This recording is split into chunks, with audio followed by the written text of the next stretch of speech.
परीक्षेत कमी मार्क पडले म्हणून, प्रेयसीनं प्रेमाला नकार दिला म्हणून, नोकरीत अपयश आलं म्हणून, मानसिक ताणतणावातून, आर्थिक नुकसान झालं म्हणून, वगैरे वगैरे वगैरे कितीतरी किरकोळ आणि सोडवता येण्यासारख्या प्रश्नांपासून दूर जात अनेक जण आपलं जीवन संपवण्याचा पर्याय निवडतात. आज तंत्रज्ञान इतकं प्रगत झालंय की जगाच्या कोणत्याही कोपऱ्यातून आपण आपल्याला हव्या असणाऱ्या माणसाशी बोलू शकतो. पण तरीही मनात चाललेली घालमेल व्यक्त करण्याचं धाडस काही जण करत नाहीत. अशाच मानसिक द्वंद्वातून जाणाऱ्या, आयुष्याचा शेवट करू पाहणाऱ्या लोकांना थांबवण्यासाठी, प्रश्न सुटू शकतात याबाबत जागृती निर्माण करण्यासाठी जागतिक आत्महत्या प्रतिबंध दिवस साजरा केला जातो. या निमित्ताने जाणून घेऊया गोव्यातील याबाबतची आकडेवारी पुढील काही मिनिटात.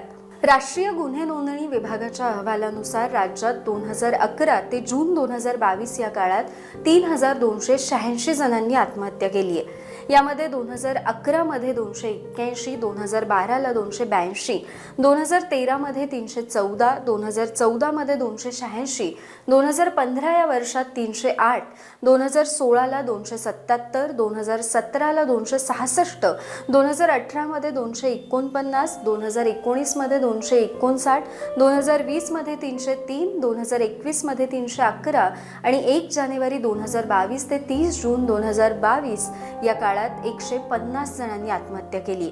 आम्ही मानसोपचार तज्ज्ञ म्हणून काम करणाऱ्या केतकी परब आणि डॉक्टर प्रियांका सहस्रभोजने यांच्याशी संवाद साधला असता राज्यात प्रत्यक्ष आत्महत्या करणाऱ्यांमध्ये पुरुषांचं प्रमाण जास्त आणि आत्महत्येचा प्रयत्न करणाऱ्यांच्या मध्ये महिलांचा समावेश सर्वाधिक असल्याचं त्यांनी सांगितलं. वैवाहिक समस्या, प्रेम प्रकरणं, मानसिक ताणतणाव, मद्यपानाच्या आहारी जाऊन, ड्रग्सच्या आहारी जाऊन स्वतःचा शेवट करणारी अनेक उदाहरणं पाहायला मिळतील.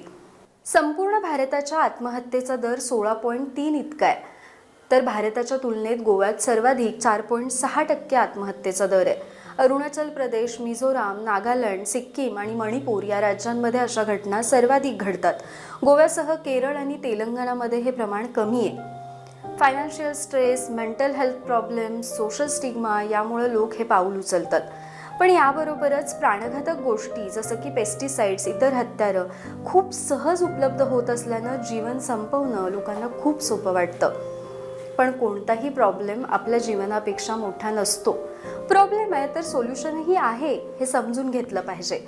सोशल मीडियावर तासनतास वेळ घालवत असताना आपण स्वतःपासून दूर जात नाही ना, याचाही विचार केला पाहिजे. आपल्या आजूबाजूला खूप माणसं असतात, फक्त बोलायला सुरुवात केली पाहिजे, तरच आपण अशा विचारांपासून दूर जाऊ. गोव्यात संगत आणि कूज या संस्था मानसिक आरोग्यासाठी काम करतात. याशिवाय टेलिमानसद्वारे तुम्ही केव्हाही आपल्या समस्या मांडू शकता. Institute of psychiatry and human बिहेवियरद्वारे अशा अनेक केसेस हँडल केल्या जातात. याशिवाय national suicide prevention lifeline, the crisis text line आणि इंडियन सुसाईड प्रिव्हेन्शन हेल्पलाईन देखील सदैव तुमच्या मदतीसाठी उपलब्ध आहे. त्यामुळे न घाबरता मदत मागा. आयुष्य एकदाच आहे, पुढच्या जन्माचं कोणाला माहिती आहे.